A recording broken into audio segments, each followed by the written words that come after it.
got it yesterday, but I'll send it to me. Good morning, everybody. We're live. Good morning. 3 announcements this morning. Tonight, we have our Zoom call. Our guest is Dr. Salcedo, who is a OBGYN who practices metabolic. How do you want to say this, Dr. Nelson? She's a metabolic she's a metabolic health provider, among other things. She's a medical doctor.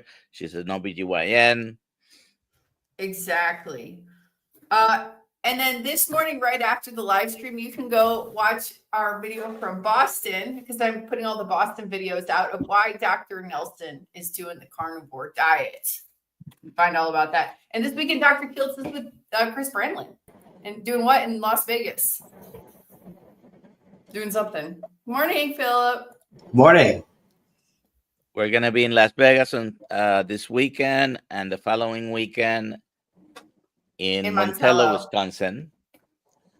Are you going to be going to the aviation thing in Oshkosh, Dr. Kiltz? Yes, I'm going to fly my airplane. We're not going to land at Oshkosh. We're going to land somewhere else close by and then drive. We got the Montello meetup on Saturday. So excited about that. And today, what are we doing today? We're talking to Phillip all about the carnivore bar. And we're giving away a box of carnivore bars if you do hashtag KMT. And you're the lucky one. There you go. And I got my hat on. I got all the great stuff. We got carnivore bar stuff. We're going to give away a box of carnivore bars, right? Yep. An entire box. Now, I'm on day 9 of no food. I got another week to go. So this ain't happening today. All right? Sorry about that, my brothers and sisters. I'm doing but you takeawayed it today. Or 15. What's that? When did you start? When did you start, Dr. Kiltz? My last meal was a Saturday a week ago at 6 p.m. Okay. All right. So Sunday, Monday, Tuesday, Wednesday, Thursday, Friday, Saturday, Sunday. Today's day 9. 6 p.m. today, I complete 9 days of no food. Is that your longest so far? Yes. 7 previously was my longest. Dr. Nelson's is 10. And I feel amazing. Now, I probably will break my fast with the carnivore bar. What do you think? I've heard that goes really well. It's really easy to digest because it's basically that pulverized dried meat. So with the tallow, it's all mixed together. It's not too hard to absorb. I'm going to break it with the carnivore bar and a ribeye. There you go. Nice. I mean, sure, you're the doc. I'm sure you know better than I, but like too much fat, too much lean, you can go too far either way. And breaking a fast, you just want to be, listen to your body. Yeah, last time I listened to my body, I had ice cream. Oh, not that. Okay, don't listen to that voice. So Dr. Kiltz, I got 2 bodies. One on the right, one on the left. They're the do this, don't do this, do this, don't do this. So today is day number 5 for me. I started, last meal was Wednesday. All right. Nice. Dr. Nelson's kicking it. Rock on. That's great. Infected blood victims we're trying, which huge scandal. Scandals in the world. I'm not a scandal monger. All right. Maybe Phillip. we should ask Phillip some questions. Hey, Phillip. Yeah. Why don't you tell us a little bit about yourself and what got you into this crazy carnivore bar stuff? So I was a combat medic. I served in Afghanistan, and wow. I got terribly ill. I got terribly sick overseas. I can speculate endlessly of why it got me sick, but pretty sure it had something to do with the prophylactic they set me up with, doxycycline, for malaria. So malaria is endemic to the region, kills lots and lots of soldiers. It's a scary thing throughout time and history we've had to face. But the prophylactics have been, hit and miss. We've tried a bunch of different things. And this time they tried Doxy, broad spectrum antibiotic, kind of wipes everything out. In addition, we were anti-tank. So we were sent to the ends of the battlefield because the Taliban don't have any tanks. They're setting roadside bombs. There's no tanks for us to destroy. So we're this little unit that has to exist because of some bureaucratic brigade requirement in order to be a brigade of a fighting force against another standing army. But we're not employed in that. So we're kind of jobless, lost in the battle space, just kind of forgotten about. We're eating MREs every day for a year. What's an MRE? What's an MRE? Meals? An MRE is a government solution to meal that is ready to eat. Meals ready to eat. Kind of like the K ration from Ansel Keys, right? That's where it all came from. The K ration, yeah, absolutely. Yep. So there's a long history of trying to fight for these contracts. So long story short, we ended up with this sludge that's plastic, very non-bioavailable, lots of preservatives in it. Made me feel terrible every time I ate it. So, I don't know what made me sick, honestly. But my two smoking guns are the Doxy and that. So preservatives in my food-like product, and broad-spectrum antibiotics in combination. I can't imagine I had much of a microbiome, and I can't imagine I was absorbing hardly anything. Can I ask you a quick question, Phillip? Sorry. Yep. What do they say is the products of that the food they gave you? Was it a high animal fat diet or mostly a plant product with low fat? I don't think it was. I think it was probably moderate fat, but the fats were all seed oils. Well, then it's oil, not fat. It's plant products, not animal products, which I think is important. Plant products versus animal products. Oils, what we call fats from animals, from plants, are not the same. They're different, in my opinion. Yeah, definitely agree. Speaking to the choir here. So basically, they are maximizing for shelf stability and nutrition by spreadsheet. So the government is concerned whether or not a mineral or a vitamin can be measured and then be placed on a spreadsheet and then be said to have been given to the soldiers. And so it's kind of like someone's checking up their homework, but not like anyone's checking on the actual soldiers. So, it's a completely bureaucratic way of looking at achieving an objective. It doesn't matter if the soldier is absorbing the material or doing well or, kicking butt on the battlefield. It just matters that, this sheet said that I gave them this thing. And so check. I can check that off and I can show my work. It's like, the human body is vastly complicated. And so sometimes the best solutions don't have easily, checkable or showable proof that you did this thing. So one of the reasons I created the Carnivore bar is to basically correct the situation that was given to me. Like you were saying, Dr. Kiltz, the animal fat, you're kind of alluding to what my solution was, is I think not having enough animal fat was the key malady. Yeah, ultimately, the simplicity of our story that you're talking about.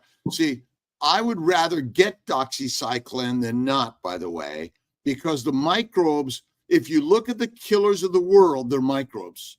We'll call them parasites, bacteria, yeast, viruses, and other microbial organisms, including the ones that bite me, that I can't see them, but they cause inflammation. And they often like the what's the tick down in Texas or Lyme disease. Long start tick. Long star tick. Do you think it infects you with bacteria, yeast, or viruses? You better believe it does. And so my bet is all our sicknesses are from microbes.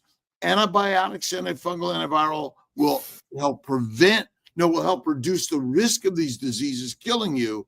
But everything has some side effects, I believe. And but when you say in general a low-fat diet is deadly for us?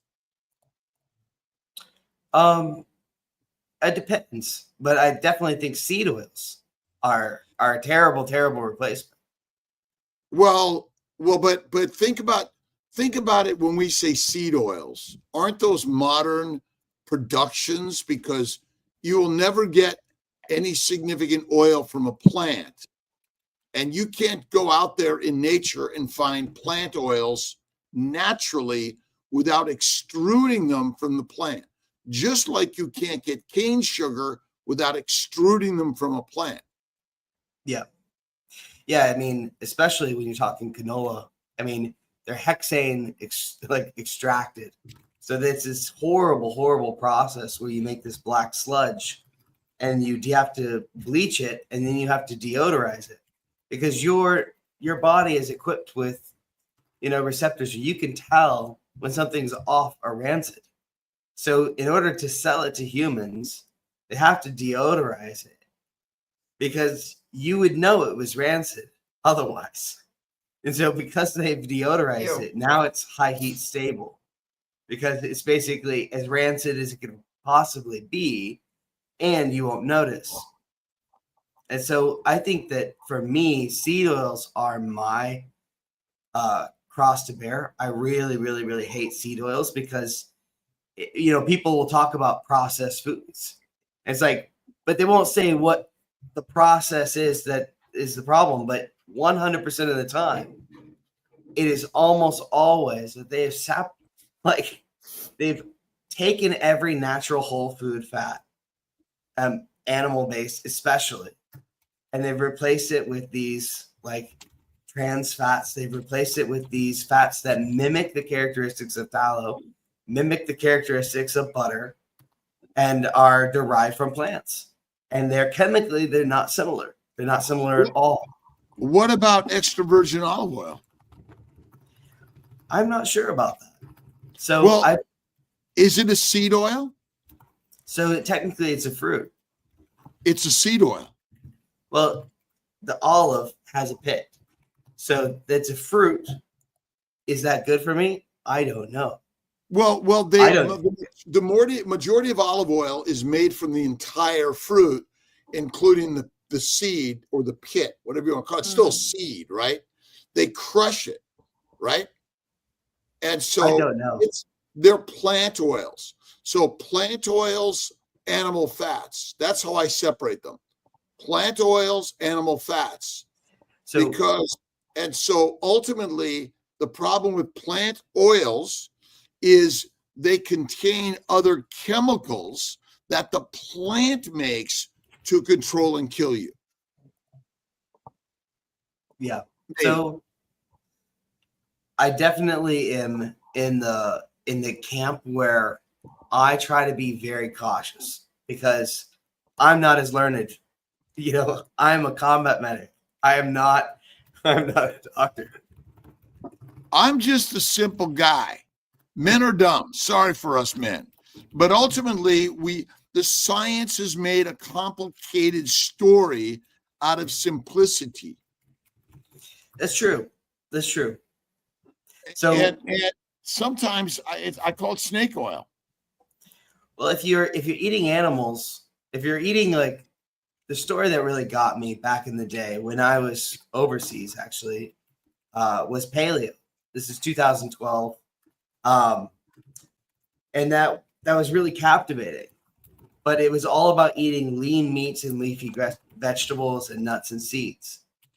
And you can see with the carnivore mindset why that would be a problem real quick.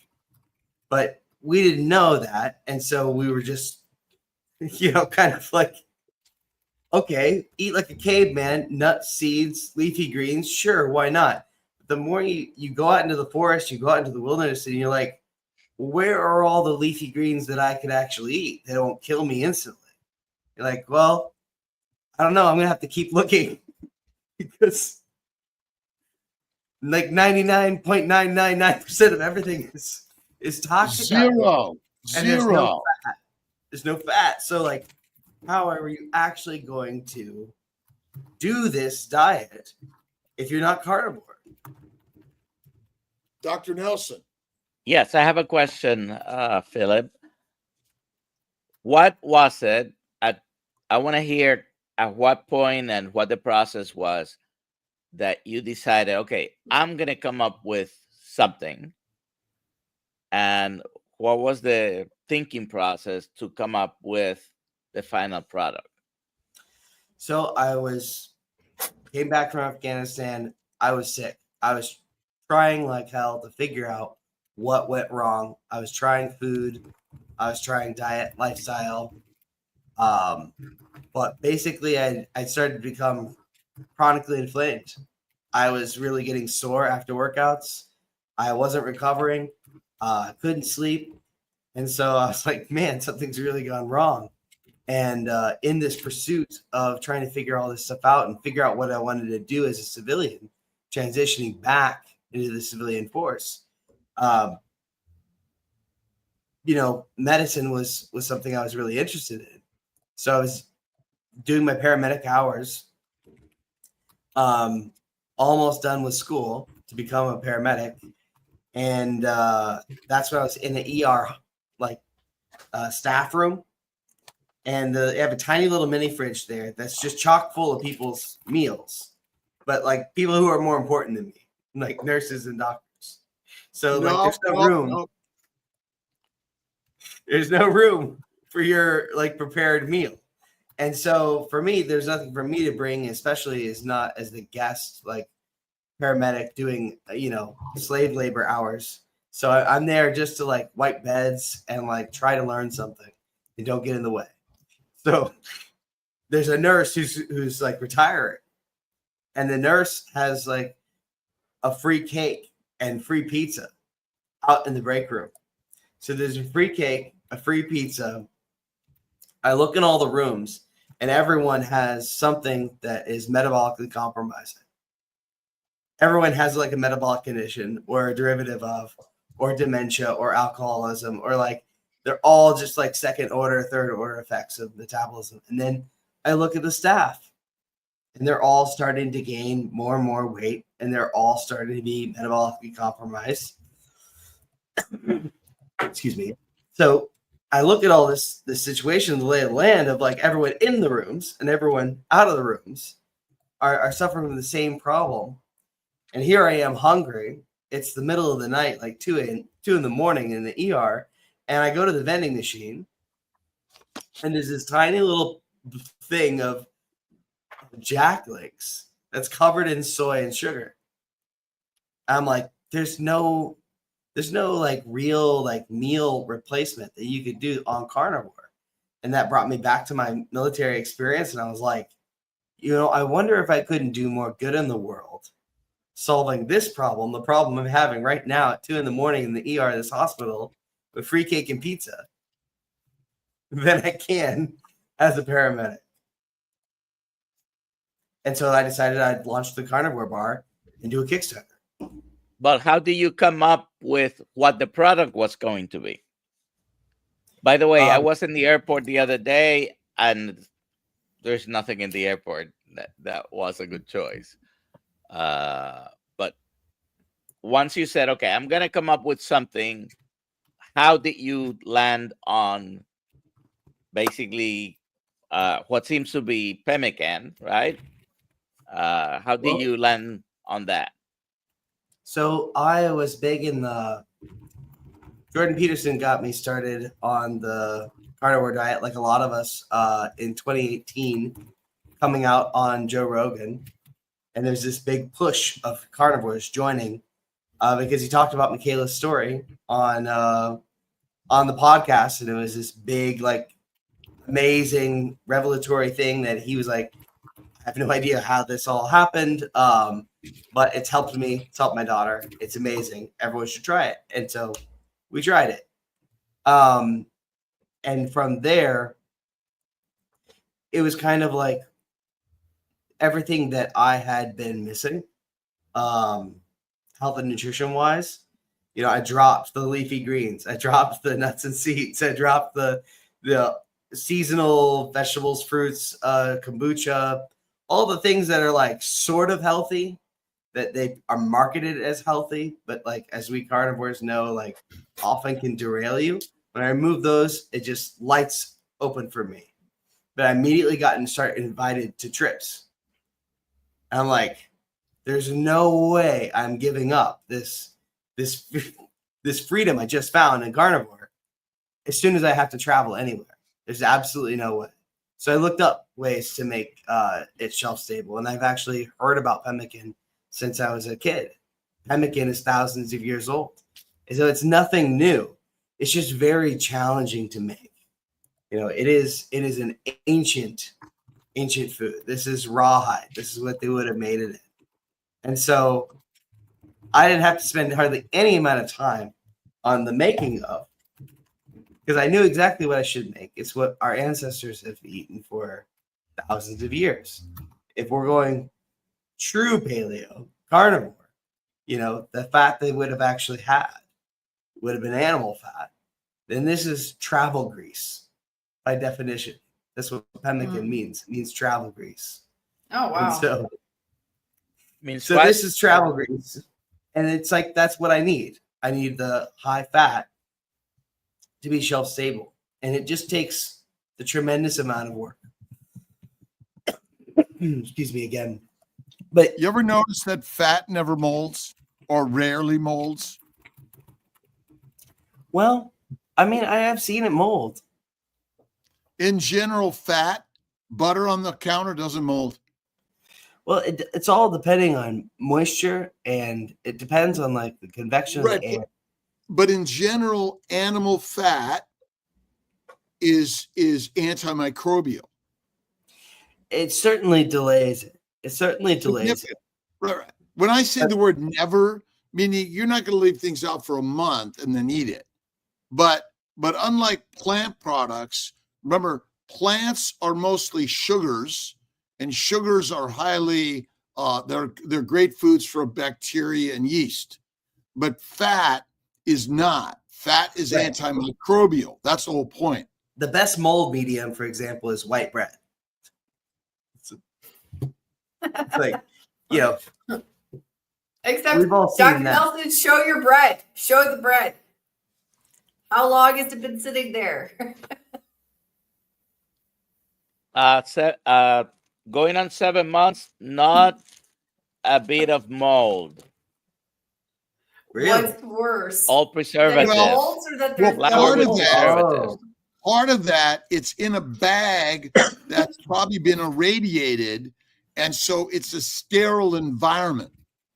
And so once you open that bag up, it will mold fast. It's the Yeah, it's but the sterilization. even real bread in a plastic bag is gonna mold within a couple, at the most, a couple of Right, weeks. right. Well, That's not. I no say doubt, that's not real bread. but the majority, it's the exposure to the air that is where the mold and bacteria will take seed to that fast. And if you think about the breads of the world are mostly sold not in a bag, right? But they're readily, so if you left the fat out and the bread out, the bread's going to mold much faster than the fat will ever mold. I got fat on my counter for 3 years. No mold on it. Yeah, it's kind of like it's an arms race. You know, you're talking an evolutionary arms race, and then you're talking a product development arms race.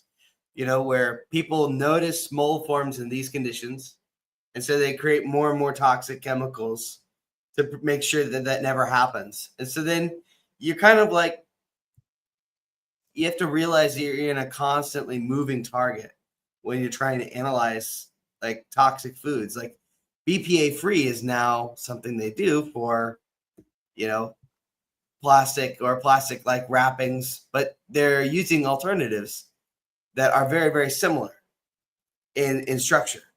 And so it's like, well, is that better? Is it worse? It could be worse. It's still a plastic by any other name. Well, it's like, it's hard. It's challenging. So, you know, I think that staying vigilant and staying open-minded is always key. But when I look at fat, and I look at how fat spoils, the two big ones are the microbial, our mold, and then oxygen, rancidity. But rancidity is probably the one that I'm most focused on, because the mold is pretty easy to fix. It's just it's a moisture content thing. If you get under the moisture content, you know, if you could imagine you wanted to make fat mold, like what would you do? You would mix in water. You'd mix in water and whip it up and then break up the surface. You know, so you'd increase the surface area. Then you'd probably want to get it warm, but not so warm that it cooks off the mold. You'd want to get it like yogurt warm, you know, and that's when fermentation can happen. You want to get it body heat temp. But yogurt contains sugars. Yes, and milk contains sugars. Exactly. So exactly. So when I use the word fat, I'm talking about the white stuff on us and the animals. Yeah. That's not, you know, most people don't. If you look at like lardo is like let for like months or longer to dry age. And if you think about many of the meats that are dry aged in a cave, it's the fat, which kind of keeps the mold and the bacteria at bay, keeps them down, right? And that I think is the part that maybe we haven't really thought about in all of this. Because what's the percentage of fat in your bar? So it's by calories, it's 80%. So I went with the PKB. How about by weight? By weight, grams. It's about 50%. Okay. Which is probably the best way to measure this, in my opinion. I want to know the gram, the pound weight, ounces, something like that. But I like that. 50% of the volume is fat. And that's What's ancestral. What's the estimated shelf life? So we've done estimates before. We estimate that it will be like 25 years. So pemmican is legendarily shelf stable. The key is keeping oxygen and moisture out. So, you know, if you can have microbial threat if you're over a certain water activity. Water activity is the bioavailability of water to the microbes. So there's water content, but like the water content is different from like the water vapor that is coming off of the food. So like water, it is perfectly water. And it has vapor coming off of it at all times, in even trace amounts. And so that water is like 0.99 is water availability. And you can change that availability with like salt and different things like that. The more tonicity you add to it, the less bioavailable you can make water to even just plain water. So the vacuum of space water activity is 0.00. We typically aim for 0.03 is a microbial threshold for mold. Anything under 0.03, or no, 0.3, excuse me, is going to inhibit mold growth. Anything below 0.6 is listeria or bacteria is going to inhibit any kind of bacterial growth. And like 0.85 is like the USDA standard. So like there are these different gradations. We want to get under 0.3 for us. for our shelf stability. And then the other issue is the metallized film. Like, this is a really big part of the technology. I showed you the rawhide before. Like, this is not going to meet modern food safety standards. You can see there's pemmican in there, but this rawhide is important. You can't cure leather, it's toxic. So you have raw leather, and then what they would do is they would pack it with tallow, sacrificial tallow. So the sacrificial tallow would mold, it would go rancid, it would be discarded. So they would break the container, pull out that sacrificial strip, and then the pemmican would not be oxidized. So it is effectively, before refrigeration, you have an airtight seal that's oxygen proof. You're just using that bit of tallow and letting it oxidify and be discarded. And then that way you have this, 50-year unbelievable shelf life. And I needed that in order for it to survive overseas. We have questions, Dr. Kiltz. Alia? Sure. Dr. Nelson, you already answered this question. How far along are you on your fast? You said 5 days, right? Day 5. So are you going to try to catch up and surpass Dr. Kiltz? And Kiltz is now day 9 of a 14, 15-day fast inspired by Dr. Nelson, who's done 10, and everyone and anyone can fast. What's the most important part of the fast? The not eating. Mindset. Oh. The mind is the master of the mission of everything. Alia, you're a Scientologist? Yeah. What's the foundation of Scientology? Understanding life. The mind. The mind. Sure. Mind. L. Ron Hubbard is a mind game manager. It's the mind is the mission. As you think, so shall it be. I am fasting for 14 days. I am doing these things. I am creating the Carnivore bar. I am healing humanity, right? That's the master part of the story. And don't forget to wear your hat or your shirt. Nice. Next one, Dr. Nelson. Slip up in. Hi, Dr. Kiltz and panel. I know someone's whose dog is unwell right now. I think he's fed just regular dog food. Should he eat raw or cooked meat to get him back to good health? Phillip, do you have an animal-based product yet? No, I don't. But I do feed my dog raw dog food, and we basically just put it in a little container and thaw the next day at a time. Our dog does great on a carnivore-based diet.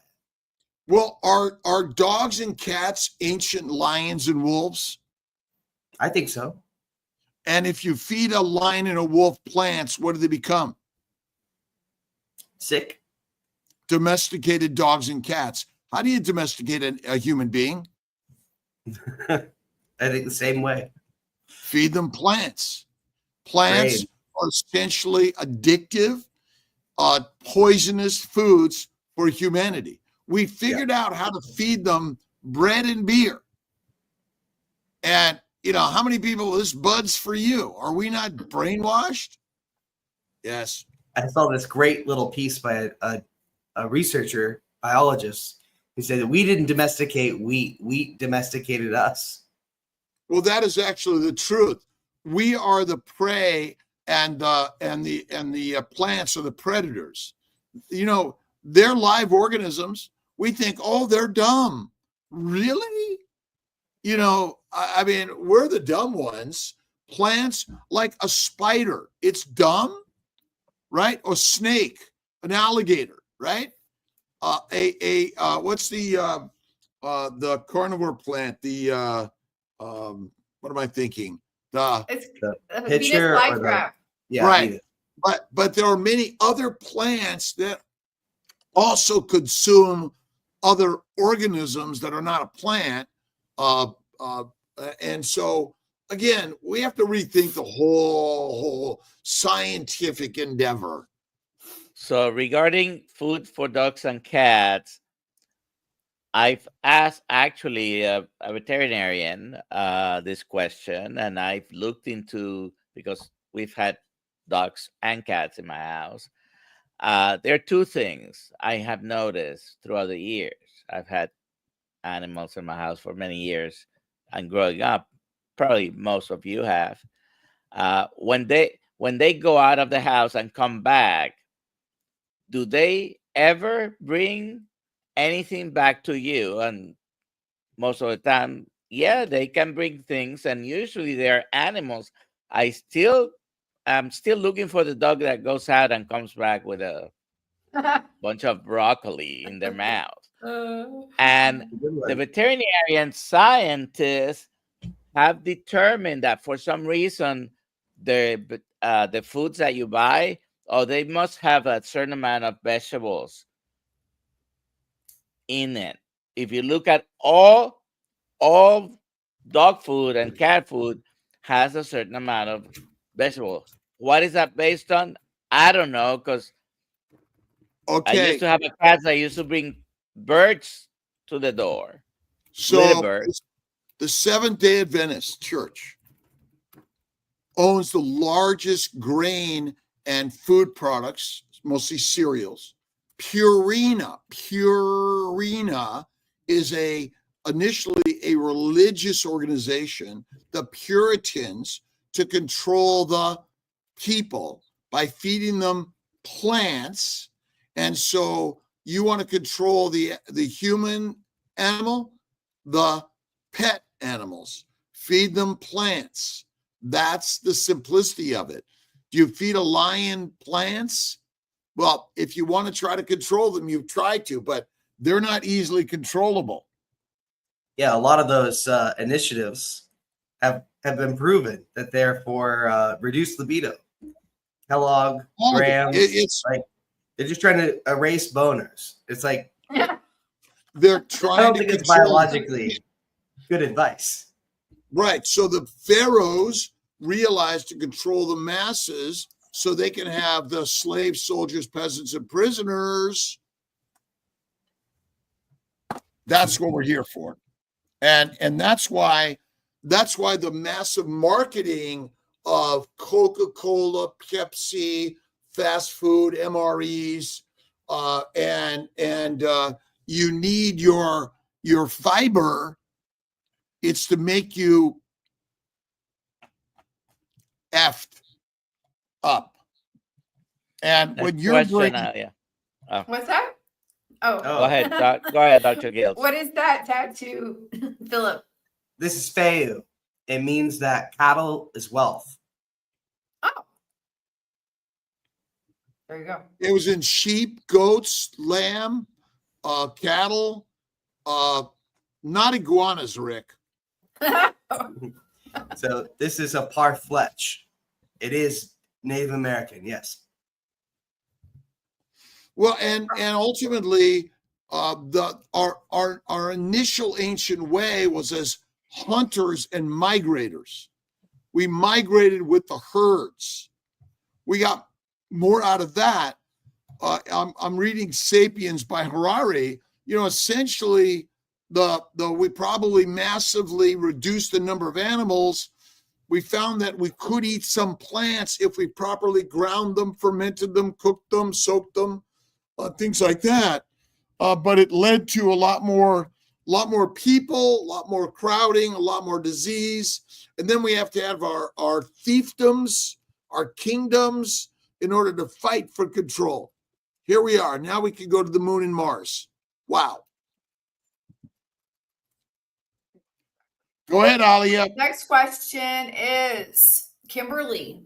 Does pasta rice contain plastic since it's perfectly shaped and in a bag or box and can sit on a shelf for years and still be perfect looking and not go bad? I think it's more the zero water, right? The zero water in it is zero water, and there's also no fat and no protein. So it's it's very non-nutritive. It contains crushed seeds, correct?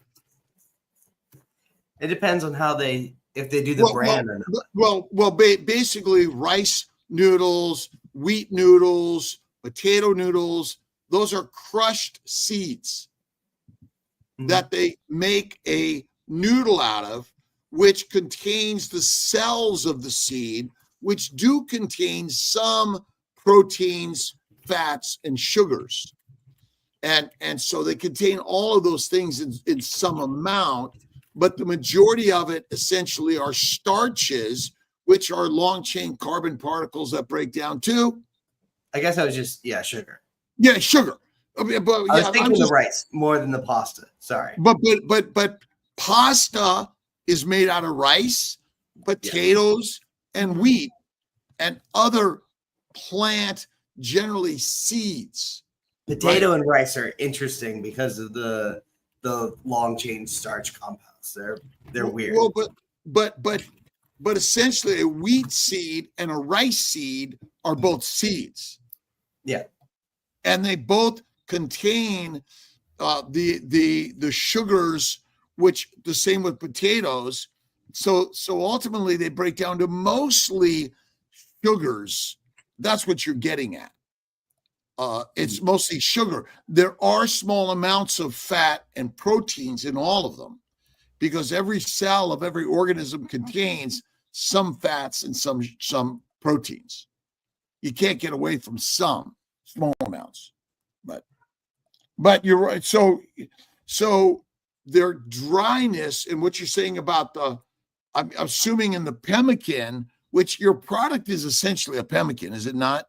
No, proudly so. That's the inspiration. Yes, right? Yes, it is. Is that what you said? Yes, pemmican. And so it contains the muscle meat and the fat, correct? Yeah, but one of the things that we have to do, for example, and why I'm so focused on it, is that we have to isolate it first. So we have to get just the lean meat by itself all the way dry. And we have to get just the fat by itself all the way rendered before we can mix it together. So we have to know the water activity and the moisture content of both components individually, because it's that really allows you to dial in shelf stability. And then when we mix it very, very carefully. And so that we are sealing in all of that hard work. It takes like a week and a half to make a carnivore bar. So, Oh, wow. So is pemmican made from rendered fat or raw fat? Rendered. So if you just cut up or dried the raw fat and the raw muscle meat, lean muscle meat, could you render that? I mean, without cooking it. So I'm assuming the muscle meat, is it cooked? Effectively, the rendering is dry. It's dehydrated. Right. Do you cook? So, but you cook the fat. It's dehydrated. It's effectively, yeah. It's rendered. Rendering is heating it up. Yes, it is. And do you render the muscle meat, or just dehydrate it? So it is effectively cooked. Our process is effectively cooked. Got it. Yeah, I just I'm not. You wouldn't be able to mix it otherwise, Dr. Kiltz. Yeah. Well, you could, but it's a different product. It would be dog food only. It would be so, because you can take fatty meat and dry age it and or dehydrate it, and what's the stability of that? Almost zero. Fat does not dry very well. You couldn't mix it up though. Yeah, so the mixing is crucial because what little moisture I can't get out. So of the tallow, the beef helps to stabilize. So the Native Americans found this out thousands of years ago, and it's a perfect way to package it, because if you just crank the heat up to oblivion, burn away all the nutrition of the fat to get every last drop of water out of it, then basically you've kind of undone like all the work of it. So if you can keep it low, get it melted, but not destroy all the nutrition, then when you mix it with the meat, which is very, very dry, then it kind of balances out and gets that water activity under 0.3, which is what I'm aiming for. Right. So when you cook something, you glycate it, you damage it, you oxidize it. Yeah. So what you want to do is, and that's where, well, I guess I'm asking the question about dehydration versus, is it kind of a little bit similar? Because in generally for dehydrators, they're not room temperature, are they?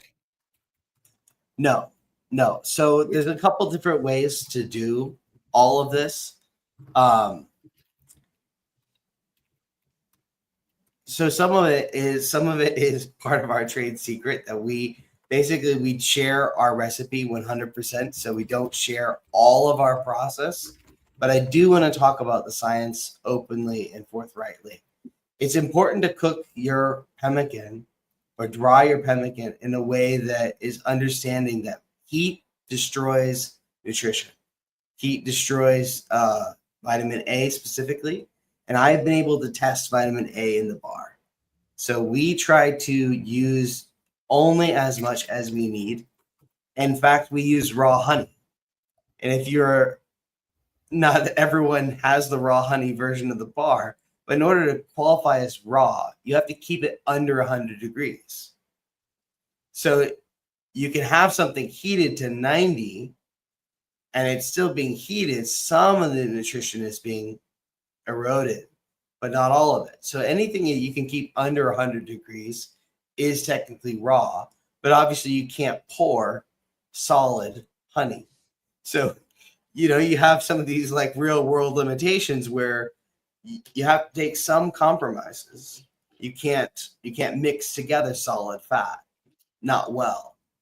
So in the same way, like you want to use a minimally heated process so you maximize that nutrition.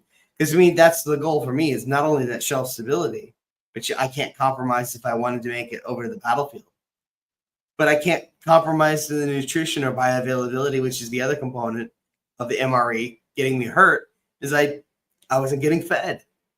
And it made me very, very sick and very, very anxious, to the point I never want to go back to that.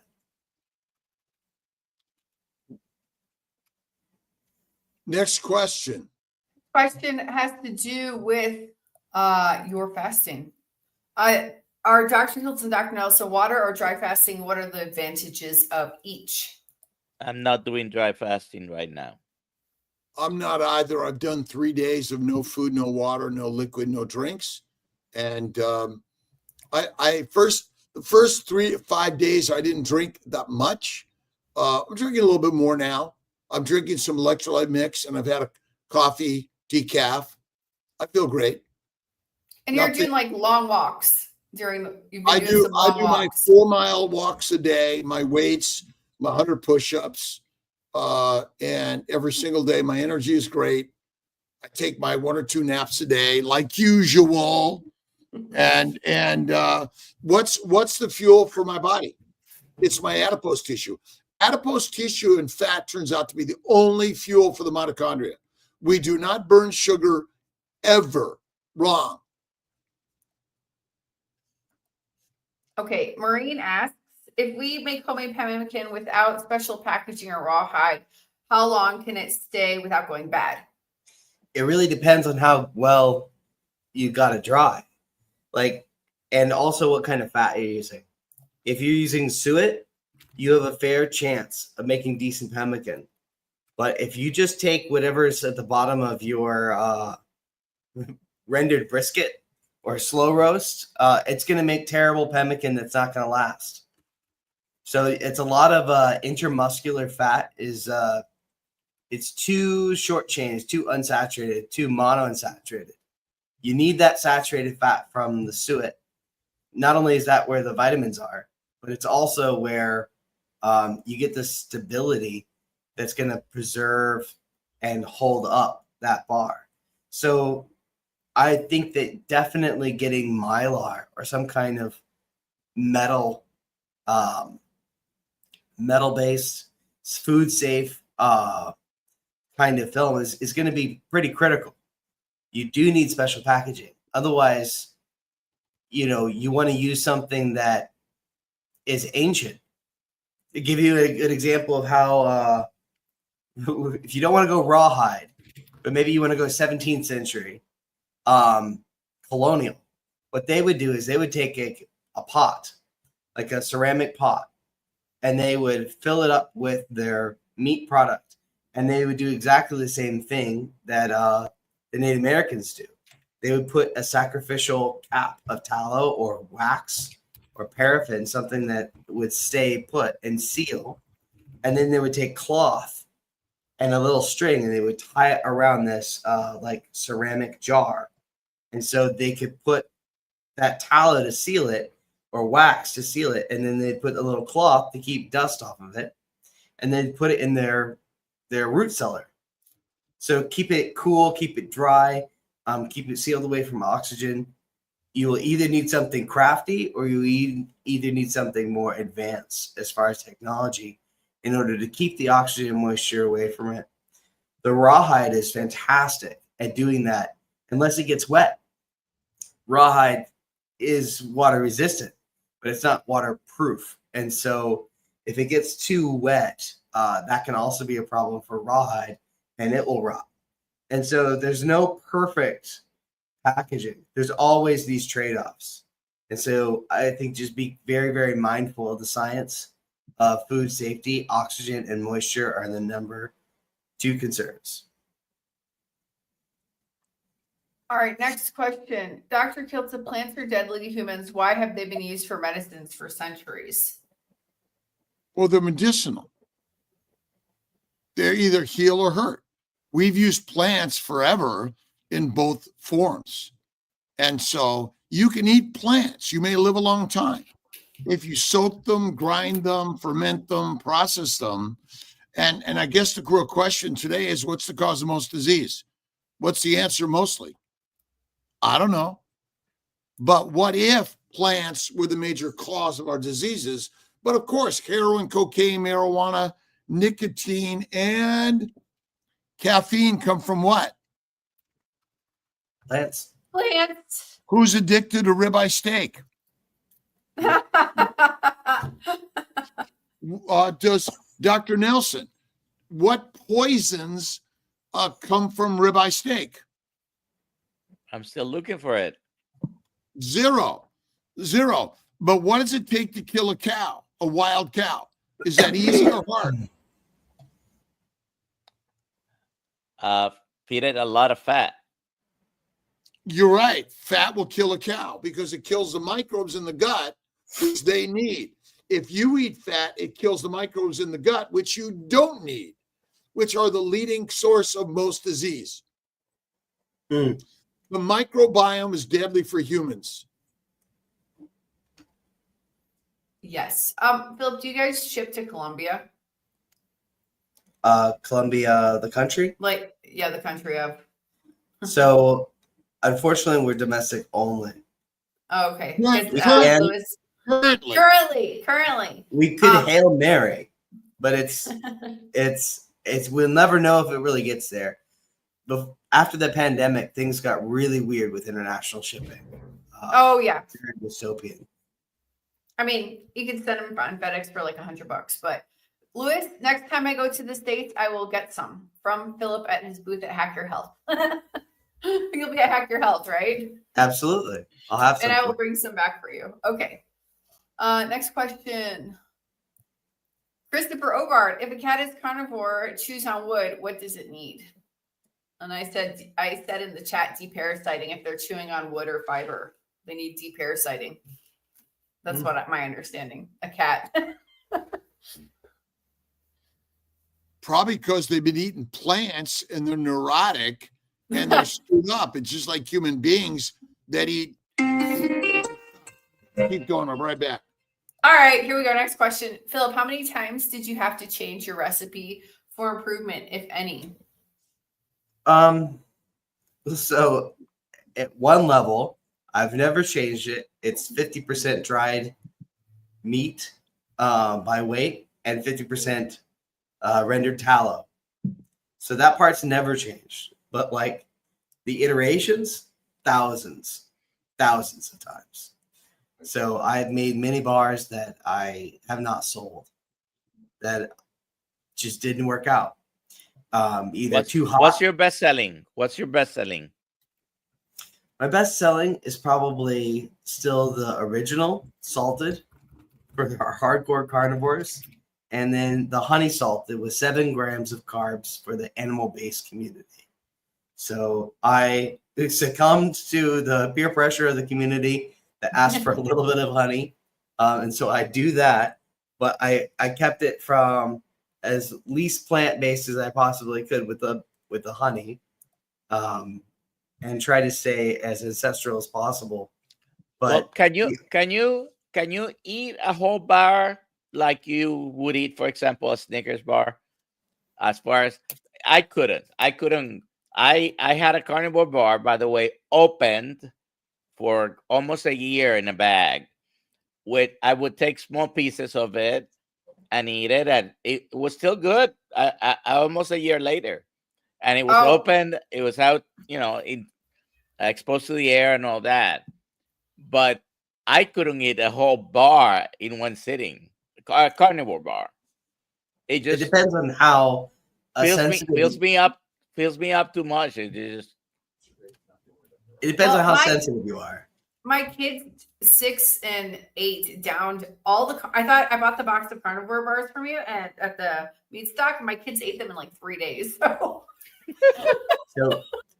kids are in an interesting stage because they need the fat and they need the protein, not just for energy.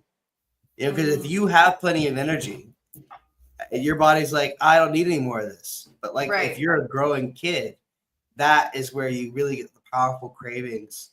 Growing kids or athletes, young people, like can just wolf down a carnivore bar because they need it not only for that energy. All human beings, human beings.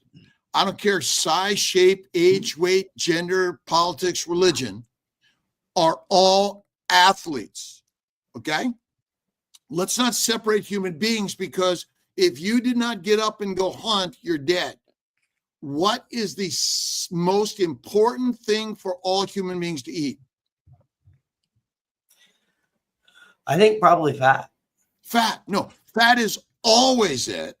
And actually, the very best fat to eat technically is raw animal fat. I would agree. Because raw animal fat contains all the minerals, the vitamins, and the building block for your body. So I think our emphasis should be human being, fatty meat. I agree. That is it. That's why the carnivore bar is critical for all humans. Not, again, every human being is technically an athlete. If you can't get up and get out of your bed or your armchair, you're fertilizer. And the carnivore bar contains minerals, vitamins, the fat your body needs. You said 50% fat by weight. That's what you want to eat, in my opinion. No, I totally agree. And that's what Dr. Nelson was saying with it's satiating. And the thing that I couldn't make Afghanistan any less miserable as far as the mission goes, but I could be not hungry. That's what I think. That's the problem I think I could solve. It's like, if you give your body what it really needs, you won't be hungry. You'll be satiated. What's in the fajita mix? The fajita mix, actually, I got one of the cards right here. It's grass-finished beef, grass-finished tallow, Redmond real salt, chili, paprika, onion, garlic, cumin, and cayenne. It's not for everybody. If you are It's- sensitive to spices, Look we're not here to say, oh my God, you can only eat meat. Truly, you can eat many things. We drive cars, fly planes, walk across busy streets. We live with human beings. Those are kind of deadly and dangerous things to do. yeah. So I have, Especially the last one. yes. I will Spouses. sometimes drink a martini, a French fry, and ice cream. And I don't lose sleep over it. And I never cheat. I treat. You treat. So I will try the fajita mix, although garlic ain't so good on me since I realized how it affected me. But each person needs to find their place in all of this. So Yeah. let's just wrap it up, Alia, Dr. Nelson. Oh wow, it's already an hour. Okay, let's just answer this last question. Is there a supplement that I could include in my diet? I have intestinal blockages, bariatric surgeries that I've reversed, resection, etc. Anyway, Dr. Nelson, this is for you. Vitamin G, Gratitude. gratitude, attitude, faith in God, look in the mirror, there she, he, it is, and eat carnivore bars every day. Are you wrapping them up in the MREs? Get this in the MREs. That's what I would do. How do we do Right? that? How do you do that? That's awesome. Well, That'd be amazing. Well, All right, Kate, let's do the hashtag. Yeah. Okay. Cool. Wow. Thanks so much for this having is- me. Oh, You're Phil, so our welcome. brother, you are the best. We appreciate you. Where do people find carnivore bars? There is a carnivorebar.com. link. And we There's have a our link. link is in the description, so you can get your own. What's the code? carnivore What's the bar. code? The Kilts discount code. It's like Dr. Kilts, but they just need to press the link and they get the discount. They All just need right, to press all the right. link and you Let's- get the discount. All right, here we go. And that's the best way to One order second. for the customer. And it's the best. It supports the people who are Right. doing all the hard work. Awesome. We appreciate your people that do the work to make this product and all the work you've done to bring this product to all of us. From time to time, I will eat a cookie, cake, or ice cream, but most of the time, it's a carnivore bar. Congratulations, Natalie Johnson. You just won a box of carnivore bars. Email me and I will get that shipped to you. Alia@drkilts.com. All right. Sorry for cutting off on my Instagram. Thank you, everyone. You guys are the best. Good. We'll see. Where's our next meeting? We got Orlando. We got San Diego. All these places. And again, thank you for all the work. And everyone, thank you for showing up. You're keeping me to have something to do every day. You've got a lot to do. Okay, everybody. See y'all later. Goodbye. All right.